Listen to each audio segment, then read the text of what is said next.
Morning. Live to ride, ride to live.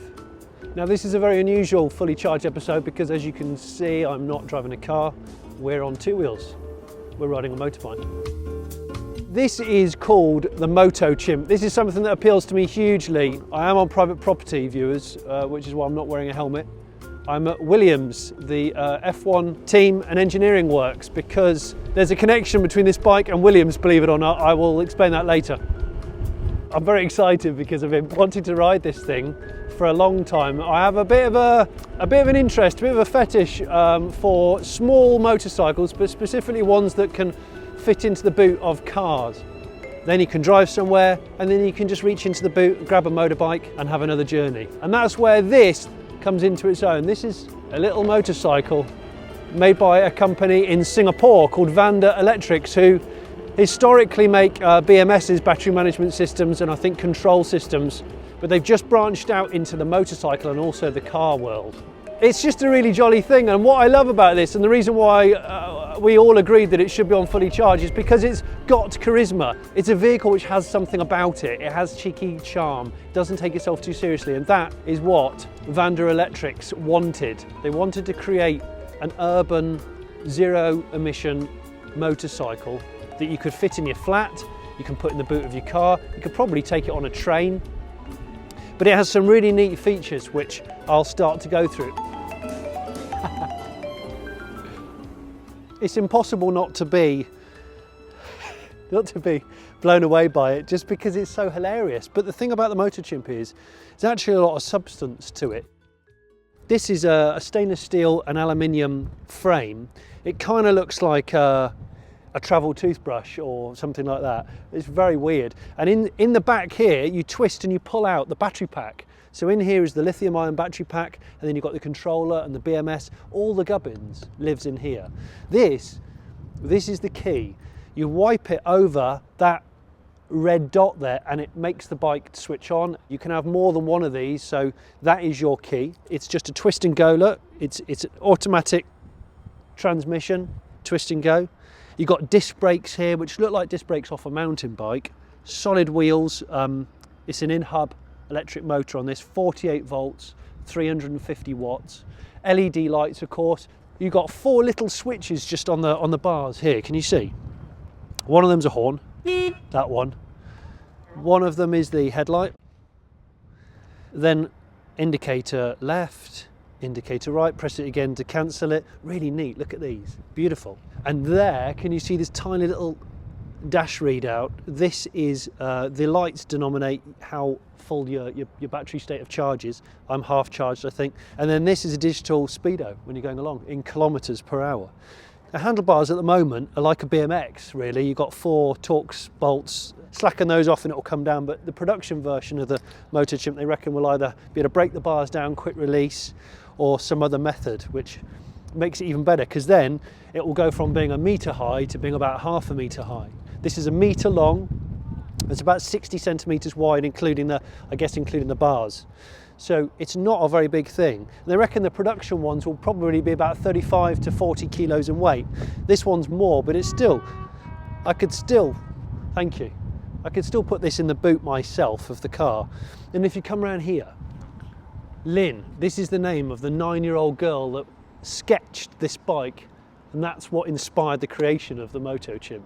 You've got the beautiful retro style LED light. There's loads of chrome on it. That's why I like it. It's chrome, it's two-tone, and under here it's not too techy.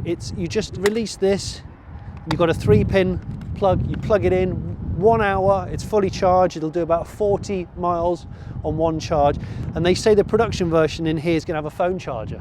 So you stick your phone in before you ride, slap your seat down, go, ride, and this is charged by the time you get to your destination, which is very cool. There's not a lot to this bike, and that's what I love. All the complexities are hidden. Look at the script.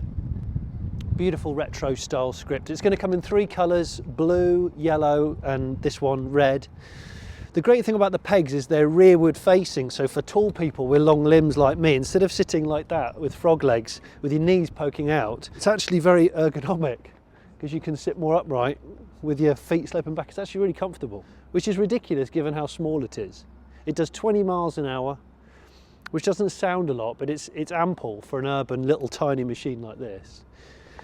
I really think that Honda have missed the trick with this, because 2011 they did a EV version of their classic foldaway bike called the Motochimp that they brought out originally in the early 80s, and they brought this concept out in 2011, and I was like, you've got to build that bike, and they never did. And I reckon this is where Vanda Electronics, they've been inspired by the Honda Motochimp, and they're going to build it. This is coming out this year in 2017, and in England probably 2018. What a great little thing though. It is a bit like the bastard child of a toothpaste tube and a piece of Lego and those Pez children's sweets that you always got on French exchanges. I don't even know if you can get them in England, they were called Pez. The history of the sort of fold-away, natty little moped dates back to the World War times, 1930s, something called a Brockhouse Corgi. And they used to drop these Corgi parabikes for troops in containers for use on the front line. And then fast forward to the sort of 60s, and it was all about Honda and the monkey bike, the CZ100 and the Z50 with fold-away bars and a seat which collapsed. And then you got an electric motorbike in the 70s which came out in America called the Untitled Charger, which ran on 2 car batteries. I think it was 24 volts. Real basic thing, but quite cool. I bought one on eBay and got completely scuppered. They never sent it to me. I'm not bitter about it. But this is so much better than the sum total of its parts. And if they bring this out for about £1,300 to £1,500, that's awesome. They quote the Motochimp as putting the enchantment back into personal travel. And who am I to argue with that? Because there is something enchanting about it. And I can't stop smiling because you do. There's a mirrored building and I'm looking at myself, and it is ridiculous, but it's also really good fun. To me, this is going to do what the Fiat 500 has done to the small car world. It just makes it look really stylish, endlessly customizable. Very nice. So yeah, the Motochimp will go into production. There might be different levels of trim. The basic, most affordable one might have a traditional key to start it. So I guess you can ride this, I would have thought, on the equivalent of an old car licence like mine, which allows you to ride up to 50 cc's.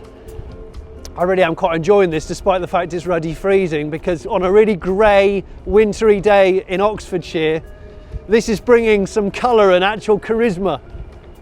I'm not doing either of those two things. I'm just hanging on.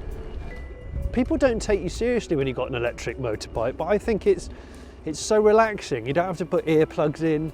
You can compose your thoughts a little bit more. Of course, it's just twist and go. There's no gearbox.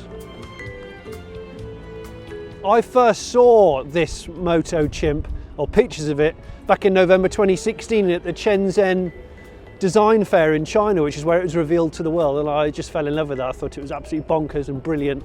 Wonderful idea. Useful though, genuinely useful. I could see myself driving down to London in my EV, parking just outside and then cruising in on this. Why not? 40 miles is awesome. And you know, when you go into like a coffee shop and you nab their socket to charge your phone up while you're drinking, I wonder if I could get away with wheeling this into a shop. The acceleration is not what you class as blistering. I get the impression they've had to tone down the performance of the Motochimp, probably for taxation reasons, or it could be so that people can ride it on a car licence. But if this does indeed go on sale in Britain for about 1,300 quid, it's actually fantastic. Gonna do a bit of a Dougie Lampkin, you know? It's quite an addictive thing, this bike. I knew it would be. As a piece of design, I just think it's wonderful. It really does look like a 60s coffee machine that's had some wheels bolted to it. It's also prime territory for customization. You can imagine different designs, different paint jobs, different bars, different wheels, different seat. I'd love a seat with like an embroidered mermaid on it or something. You know, chopper handlebars, just, yeah, anyway, bye. Imagine one of these in the boot of your electric car, just be so good. Or this is just ideal for the back of a camper van. It's even got that 60s style about it, that retro style, which would probably fit perfectly with a VW camper or a nice old British motorhome. See those guys folding push bikes like Bromptons and stuff? This is that kind of style. I could really see this being the sort of Brompton equivalent of the motorbike world. It's not bad, is it? You plug it into a normal wall socket, 3-pin plug, and an hour later it's fully charged and you can do 40 miles. That's a lot of miles on a little tiddler like this. That's a lot of miles. This is Williams Advanced Engineering Centre, so that's Williams F1, and that's where they do all the kinds of things like the battery builds for Formula E. And it's also the place where the company that makes this are doing their next project, which has 4 wheels. And it looks a little bit less retro than this. I'm going to go and take a look.